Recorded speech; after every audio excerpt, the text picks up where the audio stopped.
जो बढ़ती हुई गैर बराबरी है उसके क्या कारण हैं, उसका क्या परिणाम है और क्या किया जा सकता है, इसके ऊपर मैंने ये बनाया है। तो एज अ प्रिलिमिनरी, ये बहुत ही it's a very difficult question because it's above all a macro issue. So I have been writing a lot. So these are some of the places where you can see more of it. Uh, what I'll be presenting will of course be only in brief points. Now, as an introduction, India is a very complex society with huge diversity. So we are far more complex than even Europe is. That's why issues take on a very complex dimension. The first thing to note is that we have a vast unorganized sector, which gives employment to 94% of the workforce. And of this, agriculture employs about 46%, so roughly half of it.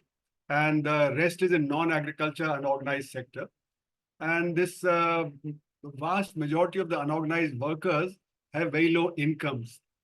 And the government had to set up a e-Shram portal because the Supreme Court scolded the government when a large number of people were migrating, walking in very difficult conditions from cities to villages. So the government was told by the Supreme Court that you should know how many people are there in the unorganized sector. So this e-Shram portal was set up. And according to the Prime Minister, about 4 months back, about 30 crore, that's 300 million, have registered. Now, of this, the data earlier suggested that 94% of these people who are registering were declaring an income of less than 10,000 rupees per month.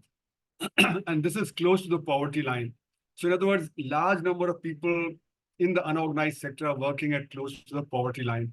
Other corroborating evidence is that Azim Premji University survey in 2020 during the pandemic suggested that 84% workers had lost incomes during the pandemic, right in the first few months. And 90% said that they did not have money to buy even 1 week of supplies. And that's why they were forced to migrate from the cities to the villages, because they felt that at least in the villages, they would have some kind of food, whereas in the cities, they would not be able to afford to buy food for survival. And they were also not able to pay the rent of wherever they were staying. So they were in dire conditions. No other country has such a large unorganized sector. And you did not see people migrating in such large numbers anywhere else in any other large economy.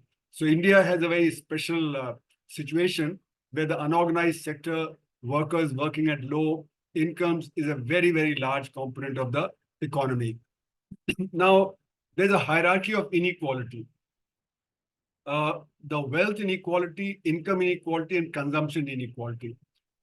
Typically, what we have is that in our country, we don't have an official data on income or on wealth. So what we have data is on consumption. So we therefore usually talk about the consumption inequality. People have tried to measure income inequality by making proxies or wealth inequality, but by definition, consumption inequality would be least, because as incomes grow, the savings of the people increase. Therefore, what happens is that the savings get converted to wealth. So typically, if you are a poor person, you are consuming, say, 1 kilo of salt. Somebody who's earning 1,000 times more than you is not going to eat 1,000 kilograms of salt. Probably eat even less than 1 kilo. So typically, consumption inequality is less than income inequality because of the rising savings propensity as the incomes increase. And because the savings propensity increases, the rich save more than the poor. And as you get richer, you save more and more. So typically, wealth inequality would be greater than income inequality, which would be greater than the consumption inequality. Now, there's some data that I've been quoting. So in 2018, before the pandemic, the Delhi government had done a socioeconomic survey. What you found there in the Delhi socioeconomic survey was that in Delhi, 98% of the families were spending less than 50,000 rupees per month, and 90% were spending less than 25,000 rupees per month. Now, Delhi's per capita income is 3 times the all India per capita income. So you can roughly divide this by 3. So what you'd find is that at an all India level, 90% would spend less than 8,500 rupees, and 98% would spend less than 16,500 rupees. Now, this is very close to the World Bank poverty line. The current World Bank poverty line is $2.15 per person per day. So for a family of 5, you require about 26,000 or 26,500 per family to be at the poverty line. Now, people say that this is in nominal dollars. You should be converted to purchasing power terms. So if you divide by 3, then you get to roughly about 9,000 rupees. So in other words, 90% of the families are close to the poverty line if you look at the consumption data. Now, regarding the income inequality, the price, which is an organization which does survey, they showed that bottom 60% lost incomes between 2015-16 and 2021-22. And the top 20% had gained substantial income. So in other words, the price survey was showing that between these 2 points, inequality in incomes had increased. The World Inequality Report also shows that 1% earned 22% and 50% earned 13%. Credit Suisse data on the wealth disparity that shows that the richest 1% held 51.5% and the richest 10% owned about 77.4% of the wealth. Are the slides not moving? They are moving for me. Are you not able to see the slide? No, we can see that it is moving in the margin, but we can't see them moving. No, this is a slide. No, the slide is being discussed, the hierarchy of inequality. Yeah, so I hierarchy think of it is inequality. right. Yeah. Yeah. So basically, bottom 60% only had 4.7% of the wealth. Now, the problem with all these studies, whether it be the inequality study or the Credit Suisse study and so on, is that this is only talking about the white economy and mostly about the financial sector, because that's what is available easily. There are many other forms of wealth which don't get captured so well. And if you include the black economy, which in my writings on the black economy I've been showing, then 1% would have about 40% of the incomes instead of 22% of the incomes. And the wealth would also be far more concentrated. But making an estimate of wealth is a bit tricky because the valuation of wealth always poses a problem at what kind of valuation you do. But nonetheless, 1% would probably hold about 65% of the wealth. So in other words, the disparity in wealth and income would be much greater than what these Credit Suisse or the inequality studies typically show. So in other words, the inequality in India is one of the highest in the world. And the Credit Suisse report makes an estimate of the different kind of inequality in different countries and find that India, Brazil, South Africa have some of the highest inequality. But I would say that if you include the black economy and the black wealth, then probably India would have the highest inequality. What it suggests is that inequality is not natural. Inequality is a result of the system you have, the kind of structural and other issues that you have. So what are the various kinds of inequality that one confronts in India? So this is the list of the kind of inequality that we confront. So first thing, of course, is between the unorganized and the organized sector. Then there is the large sector and the MSME sectors. MSME sectors and the large sector are quite distinct. And within the MSME, the micro is quite distinct from the small and the medium sectors. So the definition of MSME, the new definition during the pandemic, the floor was raised. And this is the new definition that the micro sector has a capital of up to 1 crore and output of 5 crores. Small sector has capital of 10 crores and the output of 50 crores. And medium, which is up to 50 crores of capital and 250 crores of output. Anything above this becomes large. Now, the divide is also very interesting. There are about 6,000 large units which are registered in the stock exchanges. But in the stock exchanges, about 1,500 are actively traded. Then, MSME, if you go to then you find there are 6 crore micro units and 6 lakh small and medium. And medium would be probably about 50,000 to 1 lakh, and the rest would be small. So in other words, between the large units and the small and medium, there's a factor of 100. And between the small and medium and the micro, there's another factor of 100. So this micro sector employs an average of 1.7 people. So in other words, mostly in the micro sector, you have either a self-employed one person or maybe another helper. So they're just usually on an average 1.7%. And therefore, the micro sector's employment is 97.5% of the MSME employment. This is not to be confused with 94% of the unorganized sector. This 97.5% I'm mentioning is of the MSME sector itself. In other words, in the MSME sector itself, the micro sector, the dominant. Micro sector units are 99% of the MSME units and 97.5% of the employment. So there is a vast divide between the large, the small and medium, and the micro sector, and that leads to inequality of another kind. Then we have a divide between agriculture and non-agriculture sector. Agriculture incomes typically on an average are less. Non-agriculture incomes are typically a little higher. Then we have the urban and rural divide in the country. Then we have the caste and community divide, and then also the regional divide. So in other words, the Indian inequality is very complex. There are various factors that need to be taken into account to be able to understand the inequality. The one thing that I have not listed here, which I'll come to, is the distinction between capital and labor. The divide between capital and labor is also huge, but that gets split up between large sectors, small and medium, the nature of agriculture and things like that. So capital and labor, sort of overarches all these different kinds of inequality.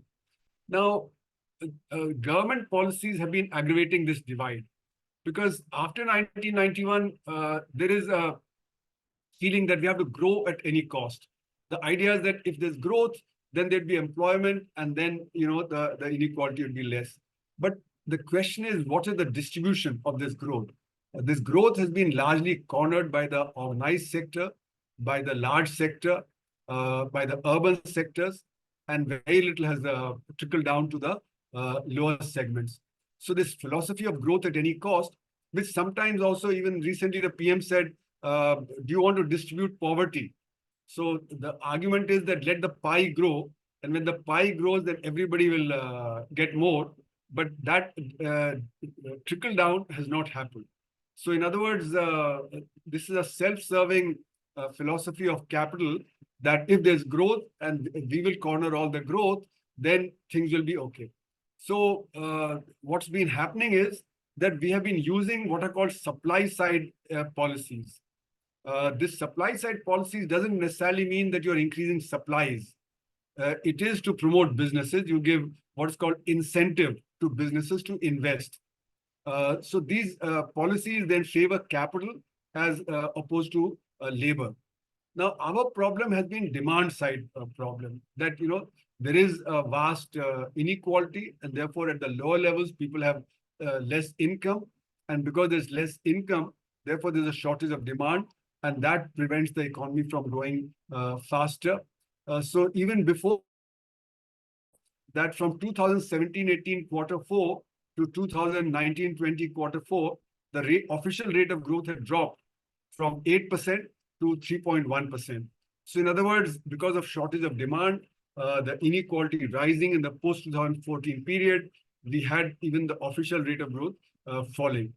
Now, as a result of the problem of the supply side, you give tax concessions.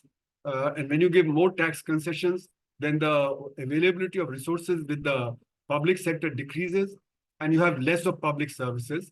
And that impacts the unorganized sector and the poor more. Now, one of the reasons for this is globalization, and I'll come back to this idea, of what is globalization doing, where capital is making nation states compete. And this happened during the period from 1990 onward, not only because of the new economic policies that we followed, but also because the Soviet Union collapsed. East European countries had no capital and their economies were collapsing. So they started cutting the tax rates and giving concessions to capital. So capital started flowing into those countries. And as a result, other economies in Europe also had to cut their tax rates. This is called the race to the bottom, because competitively tax rates were cut, and therefore everywhere, even in Europe, like Britain, Germany, France, they had to cut tax rates, and public services became inadequate, and the support that was available to the working class that decreased. In India, of course, it meant that we were not spending more on education, health, and various other things. So this supply side economics results in shortage of resources for the public services, and that then aggravates the disparity. So it is said, because the public services don't have money, you ask why, and they say there's a resource shortage in the economy. Actually, there's no resource shortage. It reflects the priorities. The prioritization pre-1991 was different. Prioritization post-1991 is different, and prioritization post-2014 is different. So, for instance, during the pandemic, you could see that this Atmanirbhar Bharat package, which was announced in May 2020, a few months after the pandemic had started, that was a package of about 22 lakh crores, of which only about 3 lakh crores was given to the poor, and the rest was being given to businesses in various forms. A lot of it was actually in the form of RBI's policies of liquidity and various other such things, but they were meant largely for the businesses. So in other words, there's no resource shortage. It's a question of what kind of priorities you have. What do you want to prioritize in the economy? And supply side economics clearly prioritizes in favor of capital, whereas what we need are demand side policies. Now, also since the 2014 period, we've had policy-induced crisis. So we had demonetization, we had GST, which is structurally incorrect, and then we had the sudden lockdown. In between, we also had the NBFC crisis. So in 2016, the demonetization came. In 2017, GST came. In 2018, the NBFC crisis, and then the sudden lockdown in 2020. And all these affected the unorganized sector dramatically. Demonetization meant that there was a shortage of cash. Cash is actually used to circulate the economy. And especially the unorganized sector works with cash. The organized sector can work with banking and various other forms of formal credit. So that didn't get impacted as much as the unorganized sector did. So farming and small scale and micro sector, they were affected. GST, again, even though you have exempted the small sector and agriculture, but because the small sector, the micro sector doesn't get input credit, therefore they are at a disadvantage compared to the organized sector. So GST again has damaged the micro sector and the small sector. And the lockdown, as we know, impacted a large number of the small and the micro sector. So what's been happening in the economy is that we are pushing GST, we are pushing digitization and so on, which is actually pro-big business. And that is happening at the expense of the marginalized sections, which are the micro sector and the small sector and agriculture. There's another interesting thing that I want to bring in, which is that the black economy is the missing dimension of policy, and that creates massive inequality. It's been growing since 1950s. In 1955-56, Professor Caldor had come. He estimated that the size of black economy then was 4 to 5% of GDP. 70 estimated it had become 7%. Then the NIPP report, of which I was a part, we estimated that by 1980-81 it had become 18%. Then I estimated for 1995-96 in my book, it had become 40% of GDP. And my last estimate was for 2012-13, when it had become 62% of GDP. And what I've shown in my book is that it's concentrated in, at best, 3% of the population. So this 3% of the population, in addition to the white incomes, has extra black incomes. So I showed that in 1995-96, if you were to take the top 3% and the bottom 40% and assume that the bottom 40% were at the poverty line, then the ratio in white would be 12:1, which became 59:1 if you took the black economy into account. So in other words, the largest component of the inequality comes out of the black economy, and it's being concentrated in the hands of 3% at the top. Now, there's another interesting aspect of this black economy, which is that it leads to policy failure and wastage of resources. And it also leads to drain out of resources through flight of capital. So there are these three aspects of the black economy which result in growing inequality. Further, the black economy actually leads to lowering the investment productivity. So it's like I've been characterizing the black economy as digging holes and filling them. So what you do is you set one person to dig a hole during the day and set another person at night to fill the hole. So next morning, you have zero output, but two incomes are earned. So this means that the investment that was put into the activity, that is not giving you any output. So you can give examples, any number of examples of that. The most one that I use is that if you're making a road and you don't put enough tar and the aggregate, rains come, it gets washed away. So the investment in the road doesn't give you the productivity that you should get in terms of having smooth roads rather than pothole roads, which lead to breakdown of vehicles, tire punctures, extra consumption of fuel, etc. So I've shown in a paper in South Asia Journal in 2005 that as a result of lowering of this investment productivity, the economy's rate of growth dropped 5%. So in other words, in the 70s and the 80s, when the economy is growing at in the 70s and the rate of growth was 3.5%, the economy could have grown at 8.5%. In the last 10 years, when the rate of growth has been an average of 6.5%, it could have grown at 11.5%. So if you had 5% rate of growth since the mid 70s, today the Indian economy would be 8 times larger. And therefore, it could have employed far more people and far more incomes would have been generated at the lower end. And the unorganized sector, which is remaining at 94% of employment, would have been far less. So therefore, the black income generation, if that's taken care of, the disparities would have been far less. So black economy is one of the key reasons for this income disparity. Now, one thing that we need to appreciate, which Sandeep also mentioned, that what kind of policies have we had? So this policy paradigm that we've had since 1947 is based on trickle down. So I've been showing in my writings that there have been two paradigm shifts in India since 1947. The first was, of course, in 1947 when we gained independence. And the independence movement, it was understood by the leadership that the individual is not to blame for his or her problems. If the individual is poor, it's because of the system. If the individual lacks literacy, then it's because of the system. There are not enough schools and colleges. If there's lack of health, then that's because we don't have enough health facilities in the country and so on. So in other words, the idea was that we have to solve the problems collectively. But what we did in 1947 was we saw that there were two paths of development: the Western model of market economy and the Soviet model of central planned economy. But both these were actually top-down, trickle-down models. So we took a mix of the two, and we went in for the dual economy, but we actually went in for big projects and so on, rather than do development from below.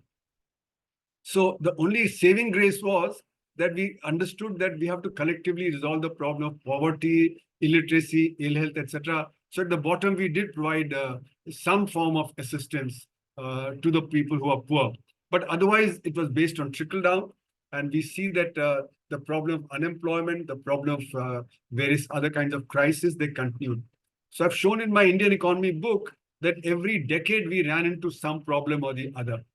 We then kept on approaching IMF, World Bank. For instance, in 1967, we were forced to devalue the currency very sharply under US pressure and World Bank pressure. Then in 79, 80, we again had crisis when there was the problem of Afghanistan, Iran, Iraq. Oil prices rose. We had a balance of payment crisis. And then the World Bank and IMF forced us to open our market for consumerism. And then we had the crisis in 89, 90, which led to the 1991 complete revamp of policy. So 1991, the paradigm changed. Now the paradigm became that the individual is to blame and the collective doesn't have to take responsibility for the individual. And if the individual wants education, health, employment, they have to go to the market.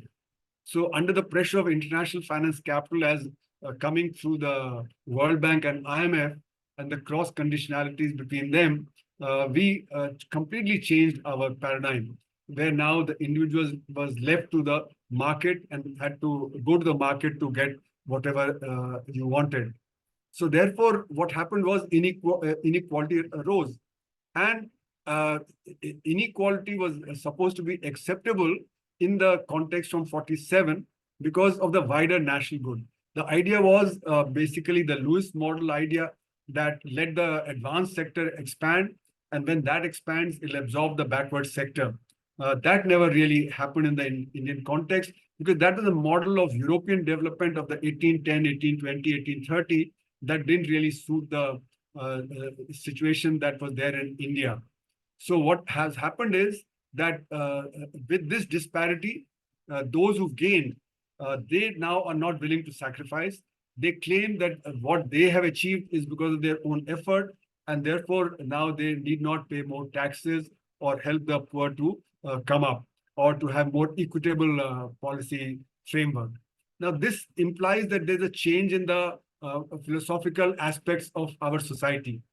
Rising inequality in society has become a declining concern. We are less and less concerned about it. The spirit of the independence movement, which declined rapidly by the 1970s, that actually supported this move of the well-off segments to cater to their own considerations. So equity as a social consideration kept on declining, especially in the 1980s as consumerism was introduced. And I call consumerism the new opium of the masses, because now we are able to sidetrack the real issues by dangling the goodies, new cars, new televisions, and various other things before the public and saying that that's progress.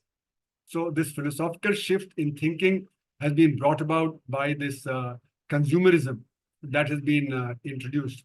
It's also a function of the treatment of people as homo economicus. That means we are only economically determined. Political, social, historical aspects don't matter. And therefore, we are actually atomized individuals. We are rational individuals, profit maximizing individuals. So the key is that we have to work on our own to improve our welfare by maximizing our profit. So in other words, everything is measured in terms of whether it's good for me or it's not good for me. The collectivity matters less. So since 1991, when this phase, post 1991, I call the marketization phase of globalization, equity is no more a consideration.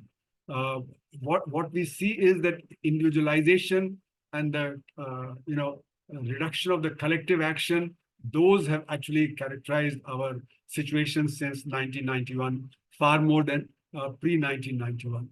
So what are the problems that have developed due to marketization? Globally and nationally, I see a swing to the right. I've been writing saying that since the mid-70s, when the emergency came, the Indian political and the social spectrum shifted to the right. Those who are extreme left came to the left. Those who were to the left came to the center of left. Those who were center of left came to the center. Those who were in center went to the right of center. Those who were in the right, they went to the extreme right. So there's a complete shift in political and social and economic terms.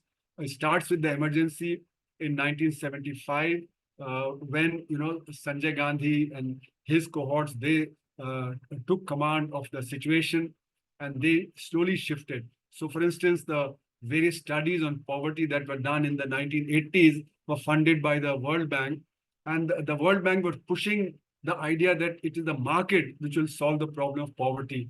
And therefore, the studies that were done were suggesting that we have to marketize the economy, we have to let the markets operate freely, and therefore the government must retreat.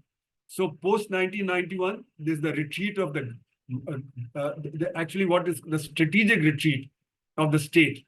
It's not that the state has withdrawn from everything. The idea is, as World Bank proposed, that what we need is market-friendly state intervention. So state should intervene in favor of the market.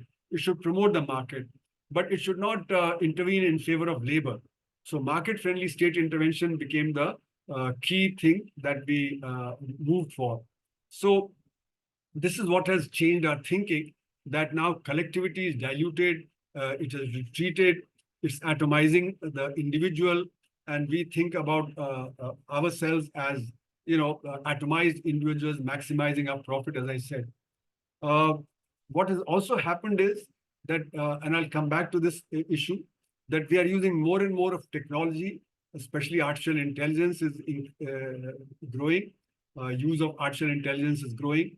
And as a result, unemployment has also increased. And I'll come back to this issue a little later also. What's happening as a result is that even skilled jobs are getting displaced. So it's not just autonomous vehicles, but using artificial intelligence, a lot of, like call centers, BPOs, they probably get displaced. Many technical jobs also will slowly get displaced as artificial intelligence advances.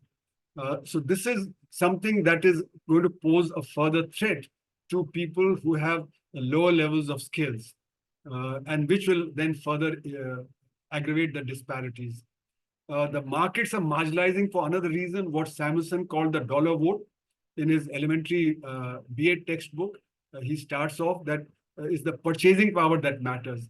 The markets are determined by who has how much purchasing power. So in other words, how many dollars do I have? If I have $1 million and then in the market I have 1 million votes, if I have $1, then I have only one vote. So it's not one person, one vote, but actually it's a dollar vote. So in other words, the market outcome is determined by those who have larger purchasing power. So the kind of output, the kind of production that is there in the economy is determined by purchasing power. So if the poor don't have much purchasing power, they're not able to influence the market. Those who have higher purchasing power are able to influence the market. So a US citizen with 30 times of per capita income of an Indian is 30 times more powerful in the international market than the Indian consumer is. So this dollar vote marginalizes at the international level, at the national level. The richer states will dominate in terms of policies over the poorer states, and within richer states also the richer areas dominate over the backward areas. So Maharashtra for capital means the Bombay Pune belt or the Bombay Vadodara Surat belt, but it doesn't mean Vidarbha. So Vidarbha may remain backward, whereas these areas can prosper. So in other words, dollar vote leads to marginalization of the marginal. So recognizing this, the World Bank had proposed in the mid-80s that there's a need for safety net, because they recognize that there's a marginalization process that's going on, but this safety net actually doesn't provide a solution. So if you have to provide a safety net for 5 or 10% of the population, perhaps you can do that.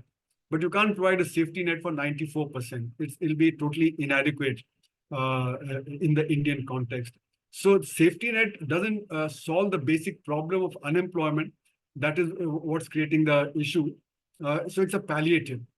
Now, as a result, we also in India in the 2000s, we introduced various safety net provisions like right to food and right to employment and so on in the rural areas and various other such things.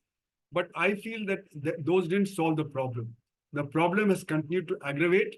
And that's why globally, the World Bank started suggesting universal basic income. Now, universal basic income is something that I don't like because it doesn't give dignity to the workers. Dignity comes out of work.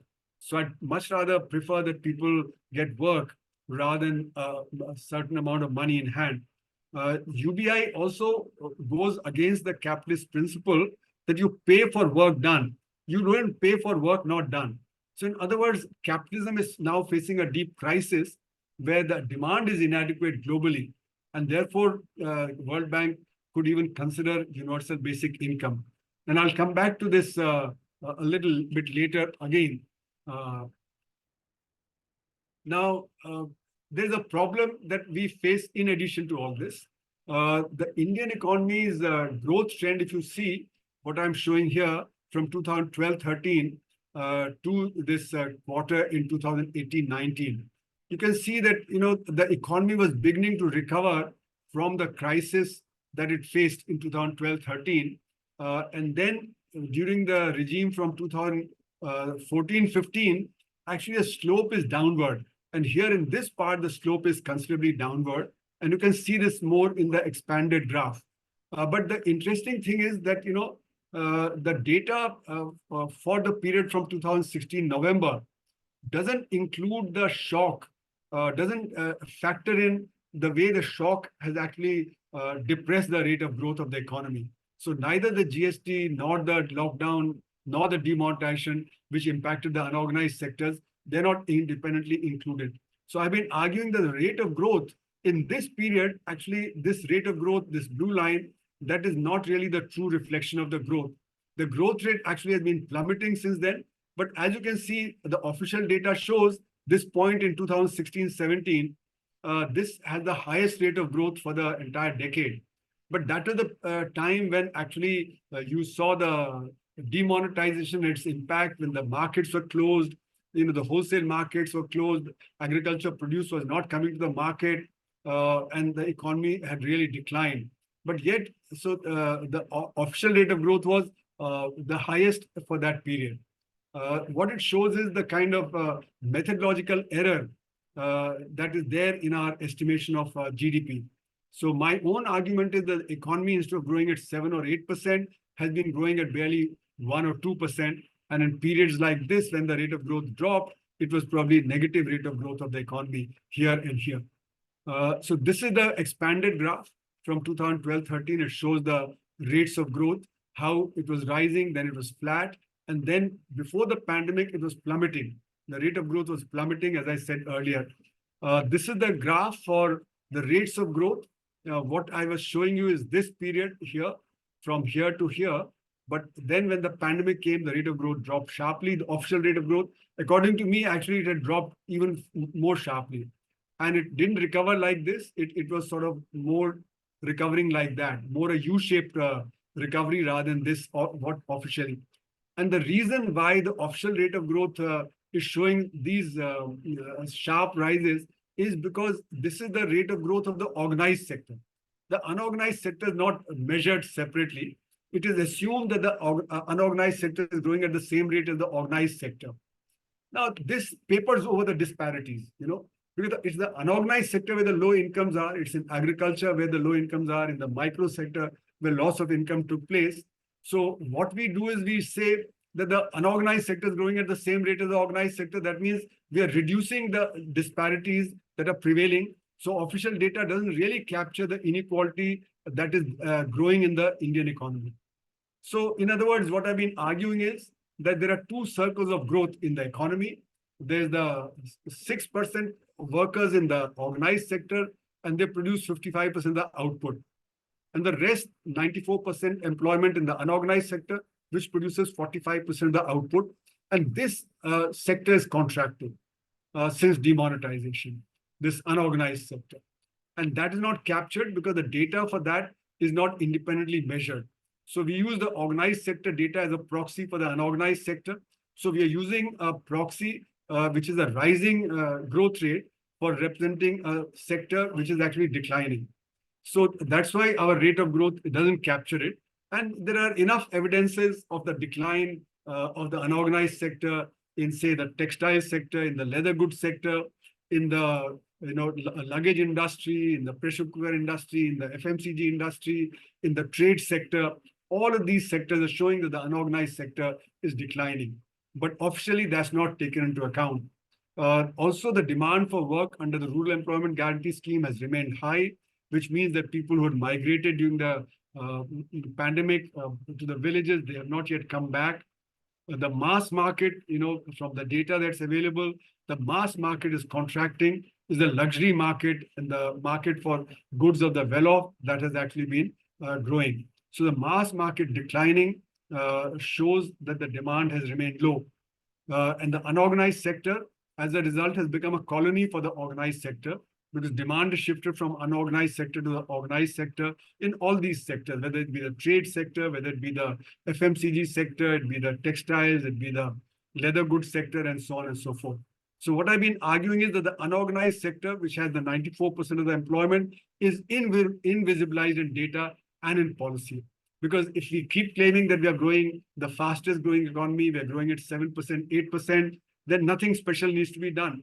It's only if we recognize that the unorganized sector is declining, the micro sector is being hit very hard, that we need to do something special in terms of policy.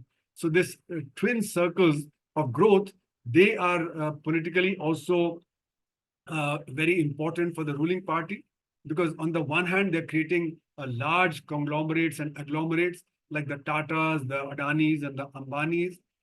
They are allowed to acquire assets and grow very fast, like has happened in the case of Adanis and also in the case of others. So these agglomerates, they're very distinct from what happened in Korea. There, these agglomerates, the chaeballs came because they developed technology. And through technology, they captured the world market.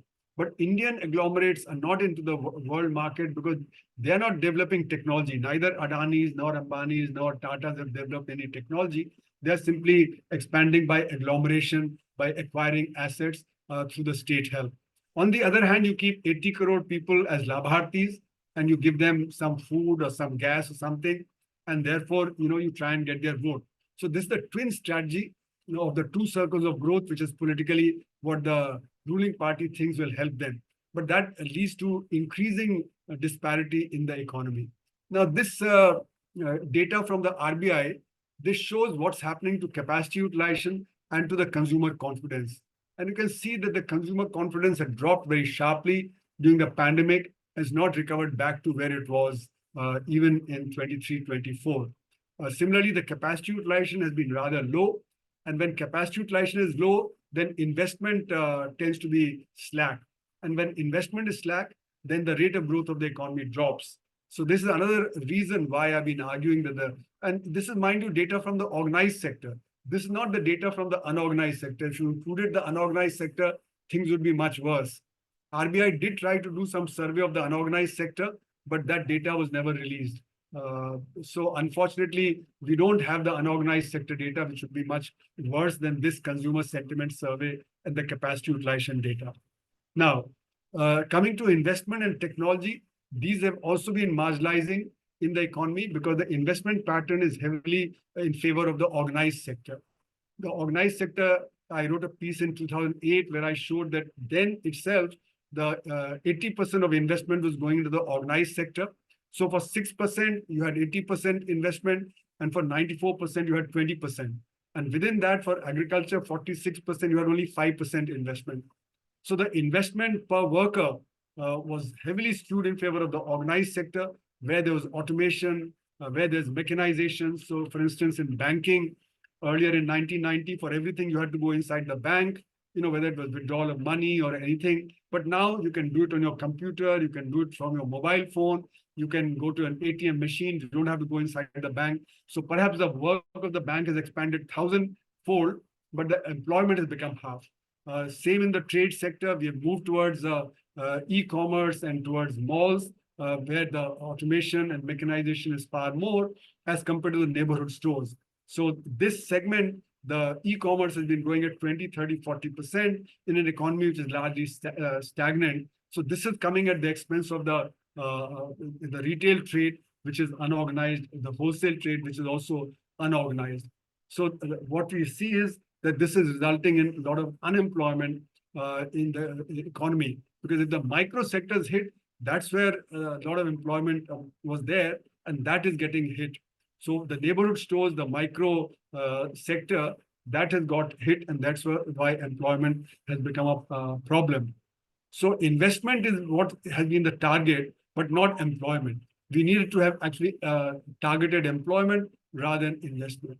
Similarly, we've had policies which have favored urbanization. So resources have been poured into urban areas at the expense of resources going into rural and agriculture. And urbanization is very expensive. If you want to urbanize, you need broad roads, you need highways, you need metros, you need big airports, and land becomes very expensive. So development in urban areas preempts resources. So urbanization has also done that. And technology is labor displacing everywhere, including in agriculture, as more and more mechanization has taken place in agriculture with tractors, harvester combines, and so on. There's less and less of employment generation there. So what you have is a situation where there's disguised unemployment there.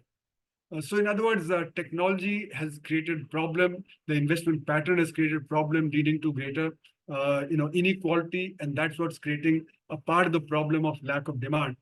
As a result, in 2011-12, Warren Buffett suggested that the rich have to pay more taxes. Otherwise, capitalism would not survive. He was supported by many of the rich in the US. Many of the rich in Germany, France, Italy also supported this move that the rich have to pay much more tax. And the example that Warren Buffett gave is that my secretary, who earns a fraction of what I earn, pays a higher tax rate than I do. President Biden also said the same thing a year back when he said the 40 richest corporations pay no tax, and most of the rich pay less tax than a teacher or a fire person does, a person working in the fire department. So he said this is unequal and the rich have to pay more taxes. There is a move to do that, but this race to the bottom, as I mentioned earlier, has prevented rates of tax from going up.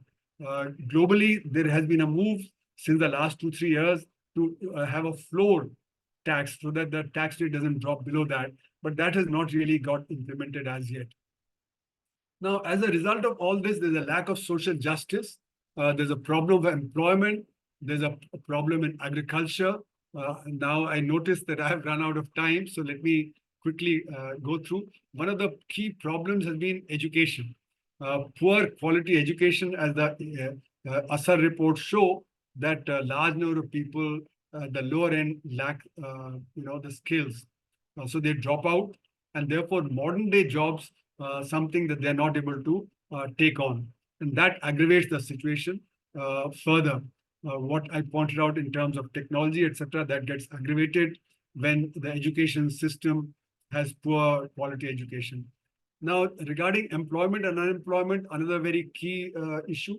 What we did was we produced a report which was released on October 11, 2022, JP's birth anniversary.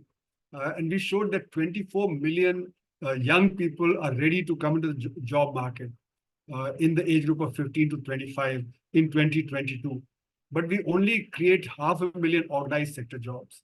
So barely 2% of the people who are entering, they are able to get these jobs. We also showed that there are 4 kinds of unemployment. These 4 kinds of unemployment are basically those who stop looking for work. What we say that the labor force participation rate in India is low. According to CMI, it is about 45%. According to Government of India, the definitions differ. It's about 55%. But in other large economies like Brazil and so on, you have almost 65 to 70% people in the labor force. So labor force participation rate is very low, which means that large number of people are not getting jobs. They've stopped looking for jobs, and therefore, in a sense, they're unemployed, or they're not counted in the data for unemployment. But they'll stop looking for job, and therefore they are, in some sense, unemployed but not counted. Then you have disguised unemployment in agriculture. You have underemployment, because our definition of employment is that if you work 1 hour a week, you're counted as employed. But clearly that's inadequate. So that's underemployment. So in other words, there are 4 different kinds of unemployment: those who stop looking for work, those who are unemployed, those who are underemployed, and those who are disguised unemployed. So we showed that 320 million people have some kind of proper work, but 278 million either don't have any work or don't have proper work. So in other words, we need to cater to this 278 million to get them work. If you got them work, then it would be self-financing, because they would produce 16% of additional GDP, and the cost of giving work to them would be only 5% of GDP. So this could be self-financing. In the report, we also discussed how we can, what are the 13 sectors where we can generate employment, what are the things that need to be done to generate employment, and where the financing can be done from. So it's a pretty detailed macro report, 110 pages long with annexures and so on, where we've dealt with this issue extensively. But the point is that we need 278 million jobs. If we don't have that, currently 320 million have to support 1.4 billion or 140 crore people. So each one who's working has to support 4.4 people. Whereas if actually these 278 million also had work, then 600 million would support 1.4 billion, in which case each one would support 2.3. So family poverty is a result of this kind of unemployment, the vast unemployment that we have. So we have to tread very carefully in terms of technology, in terms of investment to be able to generate these jobs. And that's what we've shown, what can be done in the Indian context to generate that so as to lower the inequality. Government jobs are very few. Out of the 600 million that are there, only 18 million are in government jobs, so 3%. So even if we give additional work to say 2 or 3 million, that's not going to solve the problem of 278 million who need proper work or 24 million young people who are entering the market every year. So we need to revamp our macro policies to be able to do that. And Gandhi could be a starting point for the alternative, which we have discussed in the report, but time is short. But these are some of the principles that could work, which could also be environmentally wholesome, which could also be socially and politically correct, because the unemployment situation is creating a social and a political problem as well.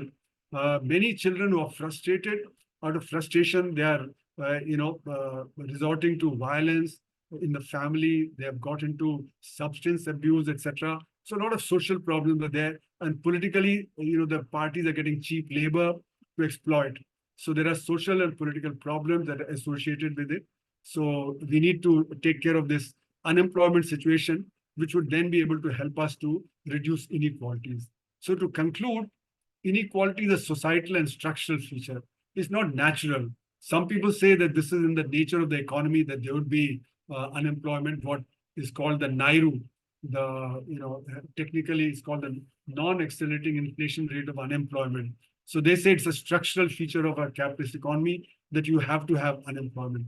But unemployment, what does it do? It creates the reserve army of labor. Unorganized sectors like a reserve army of labor, keeping wages down. And that suits businesses because then their profits are higher. It suits the well-off segments who can get servants and drivers and all cheap, unlike in the other advanced countries. Then we've had demonetization, GST, and lockdown, which broke the back of the marginalized segments in the unorganized sector. We are forcing today, the government is forcing financialization, digitization, and formalization. And that again is marginalizing the unorganized sector.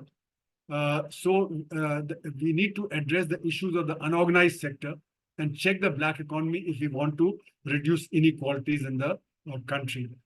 We have to focus internally and not primarily externally, which is the focus of the new economic policies, because we keep saying that we have to comply with what the credit rating agencies say, what the World Bank and the IMF say.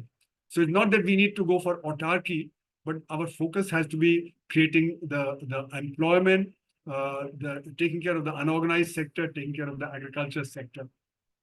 So government needs to be has to stop being in denial about the marginalizing growth that is there, the very low growth. It's not 7-8%. We are still the 9th largest, not the 5th largest. At the rate at which we are growing, we are not going to be the 3rd largest in the next 3 years, as claimed by the government. It's all basically based only on the organized sector data. Safety net alone will not do. We need to really generate employment at the lower levels. So we have to tackle this collectively by strengthening democracy, because the voice of the unorganized sector is not there. They are invisibilized. Only when democracy is strengthened will their voice actually get also strengthened. Thank you very much for your patience.